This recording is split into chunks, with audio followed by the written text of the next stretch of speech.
Action.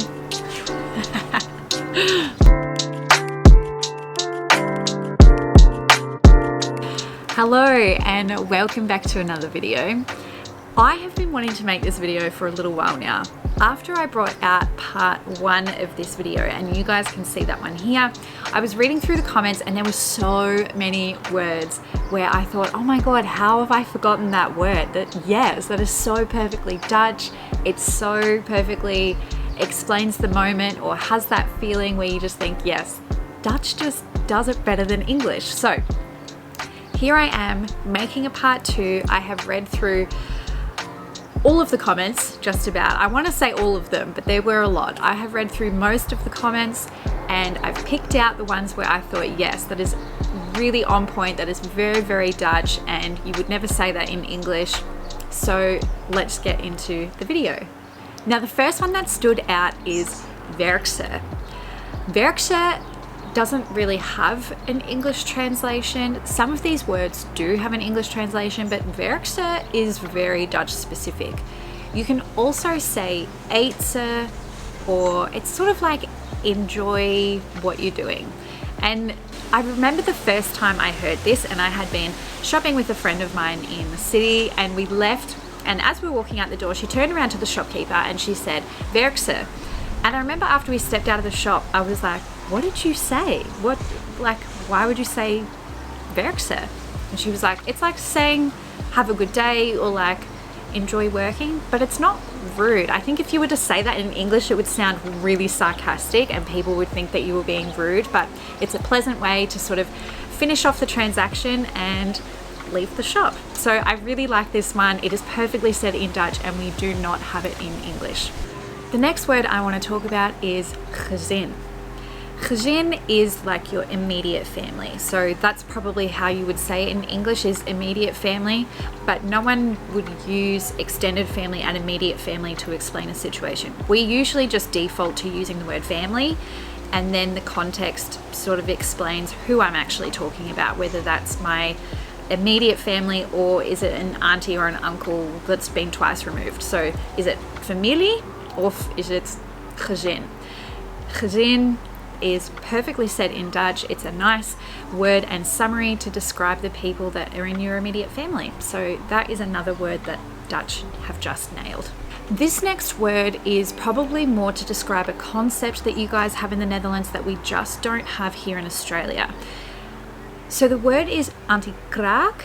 And obviously this is a squatting system where people can live in buildings that are going to be pulled down or changed, or you can live in them in the interim.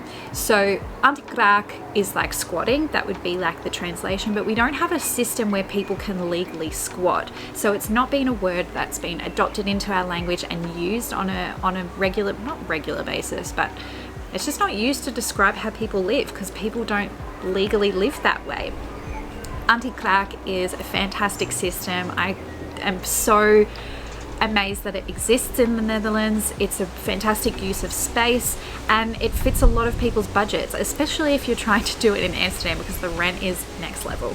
This next one is a sentence and it's something you might hear often in the Netherlands. Doe eens normaal. Doe eens normaal is kind of like telling someone to pull their head in and just be normal. That's how you translate it. Be normal. Just be normal. But it's not something that you would really say in English. It's very common in the Netherlands and it is kind of a little bit of an insult. It means that you're being a little bit crazy or a little bit over the top, or you're being stupid or silly or whatever it is. It just means be normal. Doe eens normaal. Okay, this next one actually sometimes annoys me. It annoyed me at the start, I'll say that, because it feels like an unfinished sentence. So when someone says, ik ben aan het genieten, that's the end of the sentence. They're actually just telling you that they're enjoying. You don't know what they're enjoying. You don't know if they're enjoying the sunshine. You don't know if they're enjoying the moment. You don't know if they're enjoying the food. Ik ben aan het genieten. Now I'm used to saying it and I go to say it in English, which doesn't exist. You can't just sit down at a table in English and say, I'm enjoying. because people are going to expect you to finish your sentence. So I really like how this in Dutch you sort of let the sentence just open up and people can guess what you're enjoying, but it usually describes the whole moment. You are having a feeling of satisfaction and contentedness. Dus je bent aan het genieten. This next one we again do have in English, but I prefer the Dutch version. This word is jammer.